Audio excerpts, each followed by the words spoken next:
उपग्रह से मिली तस्वीरों में 24 घंटों के दौरान सेवेरोदोनेत्स्क शहर में तबाही स्पष्ट दिख रही है। यहाँ रूसी आर्टिलरी हमले के बाद 40 मीटर चौड़ा गड्ढा तक हो गया है और कई इमारतें भी क्षतिग्रस्त हो चुकी हैं। रूसी सेना पूरी ताकत से दोनबास इलाके पर कब्जे में जुट गई है। यूक्रेन युद्ध के 105वें दिन रूसी रक्षा मंत्रालय ने एक निर्णायक सफलता का दावा किया है। रूस के मुताबिक उसने पूर्वी यूक्रेन में कब्जाए दोनबास क्षेत्र को क्रीमिया की जमीनी सीमा से एक लैंड कॉरिडोर के जरिए जोड़ दिया है। इस बीच सेवेरोदोनेत्स्क के गवर्नर ने कहा है कि पूर्वी यूक्रेन के सेवेरोदोनेत्स्क शहर का अधिकांश क्षेत्र रूस के नियंत्रण में आ चुका है। उधर उपग्रह से मिली तस्वीरों में 24 घंटे के दौरान सेवेरोदोनेत्स्क शहर में तबाही स्पष्ट तौर पर दिखाई दी है। यहां रूसी आर्टिलरी हमले के बाद 40 मीटर से भी चौड़ा गड्ढा तक हो गया है और कई इमारतें पूरी तरह से क्षतिग्रस्त हो चली हैं। मॉस्को ने दावा किया है कि उसकी सेना ने सैकड़ों मील ट्रैक की मरम्मत की और रूस के प्रमुख उद्देश्यों में से एक को पूरा कर लिया है। रूसी रक्षा मंत्रालय के मुताबिक यूक्रेन के कब्जे वाले क्षेत्र को क्रीमिया से जोड़ने के बाद इस रूट पर लोगों और सामानों की आवाजाही शुरू हो गई है। रूस के रक्षा मंत्री सर्गेई शोइगु ने कहा है कि रूसी रेलवे और सेना एक साथ काम कर रही है।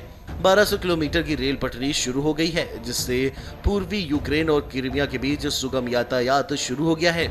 उधर मैक्सार तकनीक से एकत्र उपग्रह तस्वीरों में सेवेरोदोनेत्स्क शहर में टूटी छतों और जलती इमारतें रूसी सेना की क्रूरता के निशान दिखा रही है। यदि रूस ने इस पर कब्जा कर लिया है तो उसका दोनेत्स्क के प्रमुख शहर क्रामाटोर्स्क के लिए रास्ता खुल जाएगा।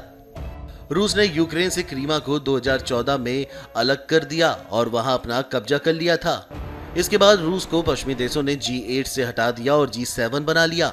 हालांकि रूस के इस दावे की पुष्टि नहीं हुई है, लेकिन यदि दोनेत्स्क क्षेत्र में क्रीमिया का रास्ता खुल गया तो रूस की निर्णायक जीत होगी।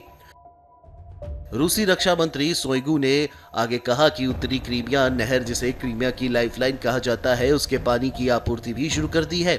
उन्होंने कहा कि लैंड कॉरिडोर के जरिए यूक्रेन के दक्षिणी बंदरगाह वाले मैरियोपोल, बर्दियांस्क और खेरसान तक जरूरी सामान पहुंचाने में मदद मिलेगी।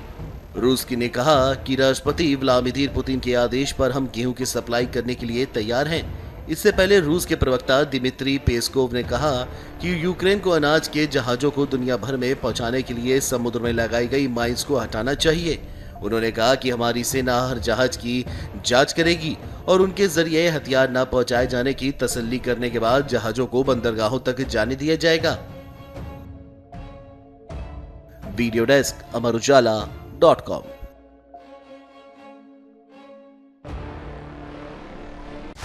डाउनलोड करें अमर उजाला ऐप और पाएं खबरें लगातार। अगर आप ये वीडियो YouTube पर देख रहे हैं तो हमारे चैनल को सब्सक्राइब करें और बेल आइकन को दबाना ना भूलें। अगर आप Facebook पर ये वीडियो देख रहे हैं तो हमारे पेज को लाइक करें।